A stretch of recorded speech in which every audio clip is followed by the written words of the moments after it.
Hi, Algebra 3. So today we're going to be talking about ratios and proportions, kind of continuing with what we were thinking about with fractions earlier. So to start off with, let's do some conversions that hopefully we remember. First one, how many inches are in 1 foot? 1 foot equals, quiz yourself, 12 inches. How many feet are in 1 yard? 1 yard equals 3 feet. So we'll have to be able to use those as we're moving forward. Okay, key definition. A ratio is a comparison of two values. It can be written as A to B, A and the word to B, or A over B, our favorite. We tend to use fractions because the math makes sense. It's easier to work with fractions. We can treat them like numbers and practice, but a ratio could be written in either of the other two ways as well. Okay, so if we have a ratio, we can simplify this ratio. So the first ratio, we are comparing feet to feet. We notice that there's a common factor of 4. We want to divide out that common factor. There's two ways to write that. You could write it in factored form. 4 times 1, keep your units, and 4 times 6. Or you could also think about it as dividing it out. So divide by 4, divide by 4. Either way you look at it, you end up with 1 foot over 6 feet as our ratio, 1 to 6.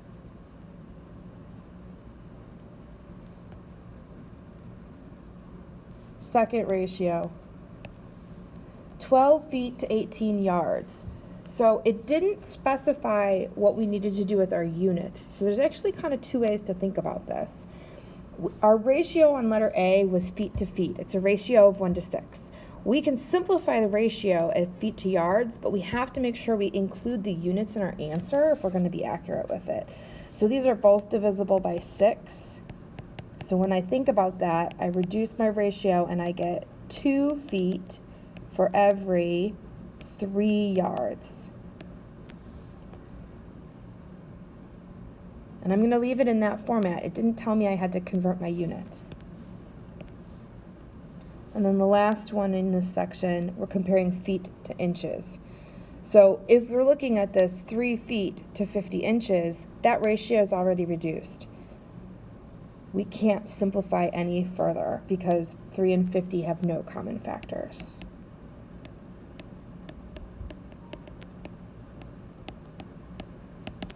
Now, if the instructions were different, we could do something with this. So let's pretend it says convert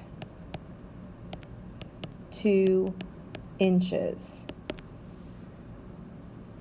Now we're going to convert to inches and then we'll reduce our ratio. So 3 feet times 12 inches per foot over 50 inches. The feet cancel out and we end up with 3 times 12 or 36 inches for every 50 inches. And now I'm noticing that these are both divisible by 2.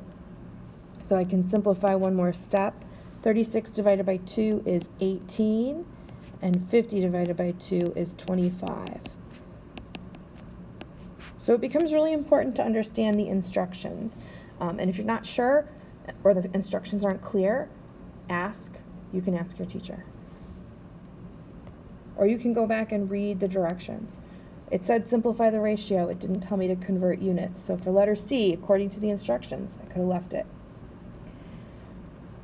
All right, so let's talk about what a proportion is. So a ratio is a comparison of two values, and it can be written as A to B, A colon B, or the fraction. A proportion is two fractions that are equal. And I'm going to put an asterisk here. A proportion is an equation.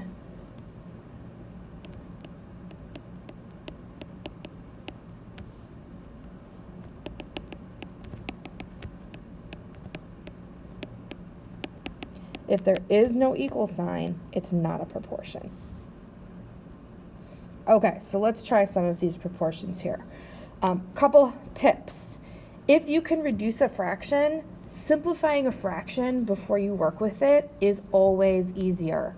It was easier when we were adding and subtracting. It was easier when we were multiplying. It is always easier to simplify your fraction first. When you simplify a fraction, you get an equivalent fraction. So you're not changing anything. So for this one, 45 over 60, I notice they're both divisible by 5.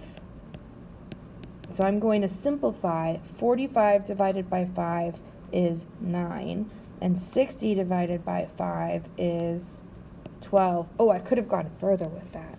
They were both also divisible by 3, so I'm going to go back. Let me simplify better. These could be divided by 15. There we go. 45 divided by 15 is 3, and 60 divided by 15 is 4. So 3/4 equals 3x over 12. Easier, smaller numbers, easier to work with.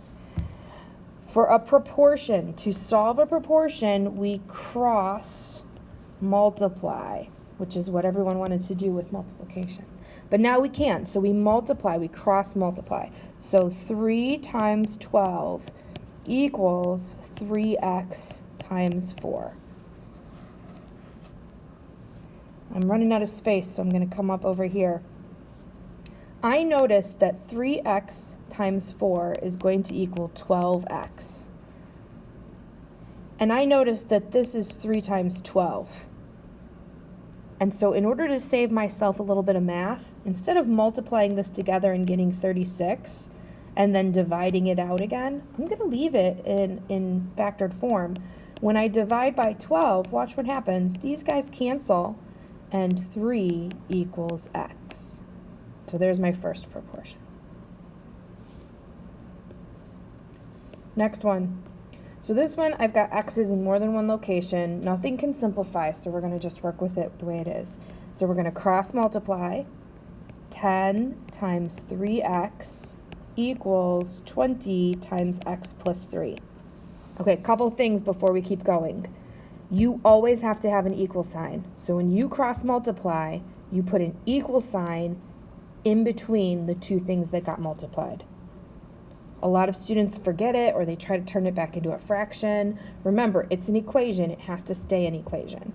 And number two, even though this fraction doesn't have parentheses surrounding all of the stuff in the numerator and the denominator, the division symbol implies those groups. And you need to maintain those groups in your equation. So you've got to put parentheses around them if you want it to come out right. All right, so on the left, I've got 30x. And on the right, I have 20x plus, and I'm distributing, 20 times 3 is 60. I'm going to subtract 20x from both sides. And 10x equals 60. Divide by 10. And x equals 6. Great, one more. Oh, this one's going to be fun. So when I cross multiply this one, check out all my parentheses and look at all those x's. Oh, we love this. Okay, so we have x plus 8 times x minus 2 equals 6x. In order to multiply, it's everybody's favorite, we have to FOIL. So we do firsts, x squared, outers, negative 2x, inners, positive 8x, and lasts, 8 times negative 2 is negative 16. It's a quadratic. In order to solve this quadratic, we're going to have to get everything set equal to 0. So I'm going to subtract 6x to the other side while I simplify. So I've got x squared plus 6x minus 16 equals 6x. I'm going to subtract 6x from both sides, and x squared minus 16 equals 0.